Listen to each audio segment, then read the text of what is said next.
Ryan Cohen runs a tech company with offices in Tel Aviv and Silicon Valley. Attending a U.S.-based conference, when Hamas first attacked, Cohen raced back to their headquarters in Israel. She's now trying to help dozens of her employees by finding safe housing, providing emotional support, and working to locate displaced family members. The Israeli-born leader was a member of the country's military, but says nothing could have prepared her for what she saw when she returned. And Mayan Cohen, co-founder and CEO of Hello Heart, joins me now. Mayan, I'm so sorry we're talking under these circumstances, but I appreciate you joining us tonight. This crisis obviously hits so home. It's so close to home for your business, the community you were raised in. You're currently in a bomb shelter with your family. How are you all holding up? Israelis are tough people. You know, the first time I learned how to get into a bomb shelter, I was 6. But this is the first time we're scared. We're genuinely scared. This is the cruelest terrorist attack that our country has ever seen. Civilians dragged from their houses, house by house, to be murdered, beheaded, or dragged into the Gaza Strip to go through things that are even worse. Is something we've never seen. I don't think the world has ever seen cruelty at this level, with kids and babies going through things like that. So we're genuinely scared, but we're in this together. So we're doing whatever we can to help each other and help protect our country now. How would you describe the conditions where you are now? So I'm a tech entrepreneur. You know, I spent the last 10 years in Menlo Park in Silicon Valley. And I'm now living with my family. We're all sleeping together in a bomb shelter with mattresses on the floor. And that's life now. So kids currently don't have school because you don't want to leave them alone for a second. You don't know what's coming next. And we're doing shifts to figure out how to, you know, work or help the war or, you know, protect our country or do whatever we can to stay safe. So things are very, very chaotic. And I think everybody's in shock. I keep seeing people like just stop and stare at space. And you have to like reactivate them to get back to life. The never again that we always said just happened. Never again is now. What can you tell us about how your employees are doing? I understand one of your employees was trapped with her young kids. What happened and how are they doing? So Hello Heart is a tech company with headquarters is in Silicon Valley. We have employees all over the U.S. We have an office in New York, and we also have an office in Tel Aviv with 80 employees. So I was flying to a tech conference in Las Vegas, and we were planning to launch our new initiative for women's heart health to improve equity and equality in care for women around heart disease and heart attacks. When I got a text from my CTO saying, hey, a terrorist attack just started on Tel Aviv, and it's in the south.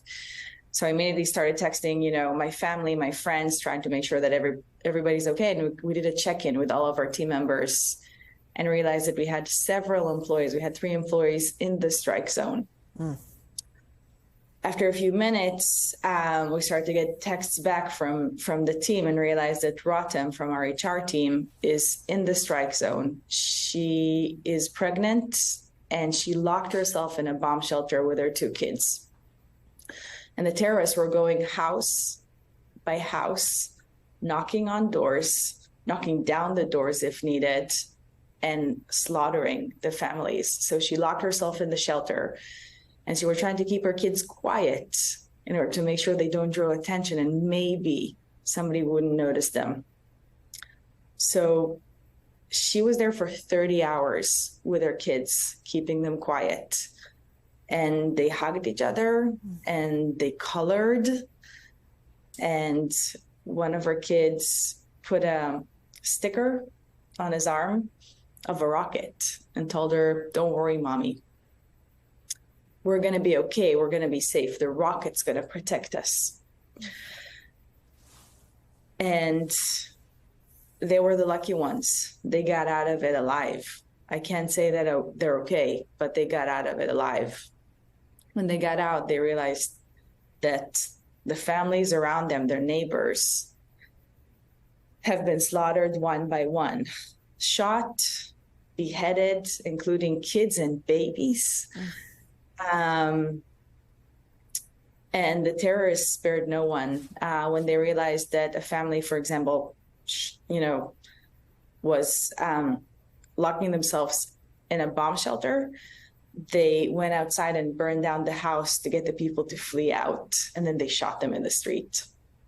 And that's actually a better situation. The ones that were really the unlucky ones are the ones that were abducted to Gaza and only to be raped and tortured, and unfortunately things that Hamas's terrorists took videos of and posted and even sent to the families through their own cell phones, the family member cell phones, to their loved ones during the attack.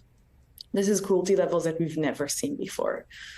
So I was in Las Vegas understanding pieces of information as this whole thing unfolded. It was completely surreal. The bright lights and the slot machines in Vegas, knowing that my team is in such risk, trying to project business as usual while trying to find the next flight out of there to get to Tel Aviv, to get, Israel's my homeland. So going back to make sure that my family's okay, that the team is okay, and being with them was a very surreal experience. Lian, I don't know if you've even wrapped your head around this answer yet, but how long do you think you intend to stay there? I mean, do you have any desire or intentions to come back to the States at this time? I can come back to the States. I'm Israeli American. My family, can go back to Silicon Valley. But Israelis are probably one of the only people that when we have war, when we're at risk, everybody flies in. The planes back to Israel were completely packed. I had to fight to find, a ticket. With me, there were 2 other soldiers that got notices that their families are here. Others that, got a notice that they can come and help the army fight. And we're all fighting to get in. This is our country. I have to come back. I have to be here. You need to understand that. I'm Jewish. We have to protect Israel. If Jews are not protected in Israel, if Israel doesn't exist, which is, by the way, Hamas's mission statement is to kill all Jews all over the world. It's not just Israel. If we're not protected here, if Israel doesn't exist, Jews won't be safe anywhere. So we have to do whatever we can to protect Israel. People, civilians, were intentionally slaughtered in their homes. Over 1,000, over 100 were kidnapped. Kids, teenagers, teenage girls dragged from their homes into the Gaza Strip. It's scary. It's super, super scary. But we need to do whatever we can to protect Israel and never let it happen again. So I don't have a choice. If I go back to the US, I might have a comfortable life. But,